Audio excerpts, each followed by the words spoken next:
वंदे मातरम दोस्तों। तो भाइयों, आप सभी को सबसे पहले 72वें गणतंत्र दिवस की बहुत बहुत बधाइयाँ। और मैं हर एक भारतीय को अपनी तरफ से और अपने राष्ट्र की तरफ से गणतंत्र दिवस की बहुत बहुत बधाई देता हूँ। जो भारतीय भारत में रह रहे हैं या कहीं विदेश में रह रहे हैं, उन सभी को मैं तहे दिल से गणतंत्र दिवस की बहुत बहुत बधाई देता हूँ। दोस्तों, मैं चाहता हूँ कि आप इस त्यौहार को, यह त्यौहार राष्ट्रीय त्यौहार है, क्योंकि यह त्यौहार बहुत सारी कुर्बानियों के बाद हमें देखने को मिला। बहुत सारे ऐसे लोग, बहुत सारे ऐसे शहीद हुए, जब कहीं जाके हमें यह गणतंत्र दिवस देखने को मिला। वैसे तो भारत 15 अगस्त 1947 को ही आज़ाद हो गया था, पर 26 जनवरी 1950 को भारत को एक गणतंत्र राष्ट्र घोषित किया गया था। भारत में जो भारत का संविधान है वह लागू किया गया था। भारत के लोगों को भारत के जो मौलिक अधिकार हैं वो मिले थे। भारतीय लोगों के जो मौलिक कर्तव्य हैं वो लागू किए गए थे। और जो भारत में जितने भी अब कानून चल रहे हैं वो इसी दिन लागू किए गए थे। तो मैं चाहता हूँ कि आप इस दिन को एक साथ मिलकर अच्छे से सेलिब्रेट करें, ताकि हम लोगों को बता सकें कि हाँ, हमें वे लोग, उनकी कुर्बानियाँ याद हैं। हम उनकी कुर्बानियों को कोई व्यर्थ नहीं जाने देंगे और गलत को गलत कहने के लिए हमेशा आवाज़ उठाते रहेंगे। मैं चाहता हूँ कि भारत में जो लोग हैं, जो यूथ है, वो इस त्यौहार में बढ़ चढ़कर हिस्सा ले, लोगों को जागरूक करे कि लोगों ने कैसे कैसे बलिदान दिए, जब या कहीं जाके हमें यह दिन देखने को मिला। और दोस्तों, इसके बाद मैं आपको बताऊंगा कि इंडिया कैसे सुपर पावर बन रहा है। क्योंकि जो इंडिया की आर्मी है ना, इंडिया की जो थल सेना है, वो मोस्ट डेडलीस्ट आर्मियों में से एक आर्मी है। वर्ल्ड की मोस्ट डेडलीस्ट आर्मियों में से एक आर्मी है। और आज मैं आपको एक वीडियो दिखाऊंगा, उस वीडियो से यह प्रूव हो जाएगा कि इंडियन आर्मी भारत की सबसे बड़ी सुपर पावर है। तो इस वीडियो को देखिए और मुझे कमेंट सेक्शन में कमेंट करके बताइए कि आप हमारी आर्मी के बारे में क्या सोचते हैं।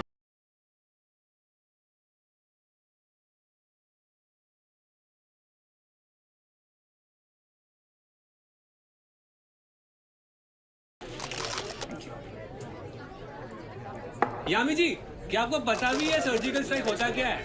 जी हाँ, सर्जिकल स्ट्राइक वो होती है कि जब कोई स्ट्राइक कर जाए और आपको पता भी ना चले। जैसे कब इन सोल्जर्स ने पोजीशन ली और आपको पता नहीं चला। ये नया हिंदुस्तान है। ये घर में घुसेगा भी और मारेगा भी।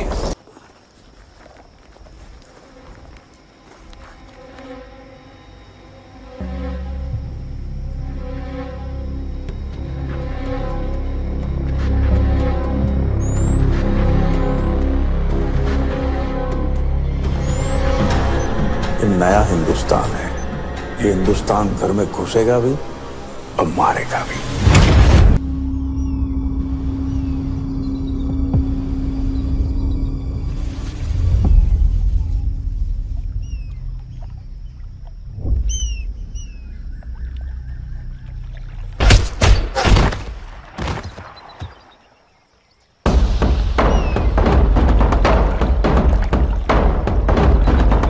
वक्त आ गया है खून का बदला खून से लेने का।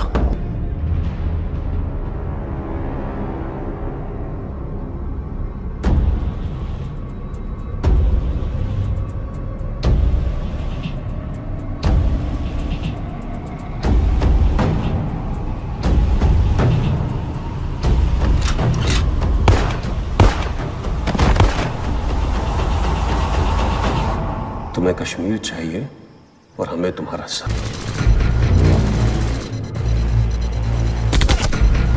शहीद सिपाही अनिल राव, शहीद हवलदार फैज अंसारी।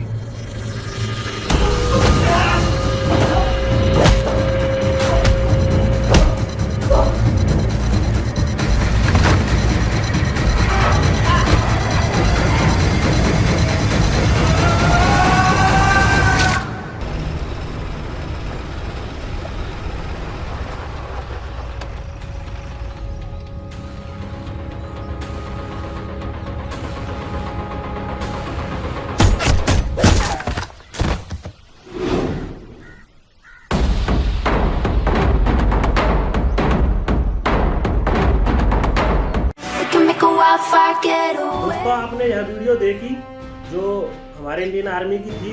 उसने ऐसी कई सर्जिकल स्ट्राइक किए हैं जिससे वर्ल्ड हमारी जो इंडियन आर्मी है, हमारी जो थल सेना है, उसका लोहा मानता है। चाहे जमीन हो, चाहे आसमान हो, या जल ही क्यों ना हो, पर हमारी इंडियन आर्मी ने कभी पीछे मुड़ के नहीं देखा। हमारी थल सेना इतनी ताकतवर है, तभी तो यह वर्ल्ड की टॉप मोस्ट डेडलीस्ट आर्मियों में गिनी जाती है। इसीलिए भारत आज सुरक्षित है, क्योंकि जो लोग आर्मी में हैं वो अपनी जान हथेली पर रख के देश के लिए कुछ भी कर गुजरने के लिए तैयार रहते हैं।